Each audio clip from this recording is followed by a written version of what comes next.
John 19:38 through 42 supplies details regarding Jesus' burial, but it also records a remarkable account of bold, risky, and unexpected faith exercised by two members of the Jewish elite. Both were part of the Sanhedrin, the religious leadership council, and both until this point had been timid Christ followers. One of them, Joseph from the city of Arimathea, is mentioned in all four of the canonical Gospels, although the other three describe various additional aspects of Joseph's identity and character. In his account, John focused on the fact that he was someone who kept his belief in Jesus a secret for fear of how his fellow religious leaders might react if they found out. The other man was named Nicodemus. He only appears in the Gospel of John, but is mentioned on three occasions. The first occurred early in the Lord's ministry, when Nicodemus' spiritual hunger compelled him to seek answers. But we're told he approached Jesus at night under cover of darkness to avoid being seen associating with him. Both men clearly tried to keep their faith a private affair.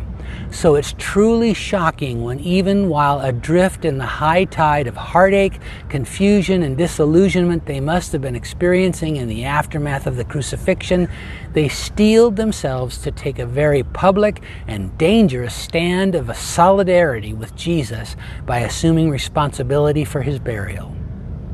The Lord's closest followers had all gone into hiding. But instead of running away, Joseph shoved his secret faith out into the open and courageously approached Pilate for permission to take possession of the body. Then Nicodemus escorted his own belief out of the shadows and brought 100 pounds of spices, likely purchased at his own expense, to join Joseph in preparing the corpse according to Jewish custom. And finally, together, they placed Christ's remains in a new tomb owned by Joseph and conveniently located in a garden nearby. After this, both men exit the pages of Scripture and into legend.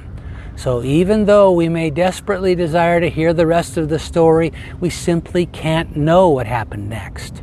Our questions regarding the impact of the resurrection on their lives, how the rest of the religious elite reacted to their stand, and how their expressions of faith in the darkest of times directed their futures must remain unanswered. But this is certain: there was no turning back. They were now on record as being among those who followed the Nazarene. To the extent they'd previously been able to keep that fact hidden, it would no longer be possible. Their commitment to Jesus, once private and theoretical, was now public and material. But true faith can only reveal itself when challenged. Like the strength of a muscle that can't be fully assessed unless exercised against resistance, belief in Jesus is merely philosophical until acted on in the face of circumstances that push against it. That's what makes the story of Joseph and Nicodemus so powerful, and why we should all pray to be more like them. If you've been someone who's tried to play your faith close to the vest, but are finding it increasingly difficult to do so while being squeezed between the rocks and hard places of life, or when under direct satanic assault, I encourage you to remember Joe and Nick. It's time to make the choice they made.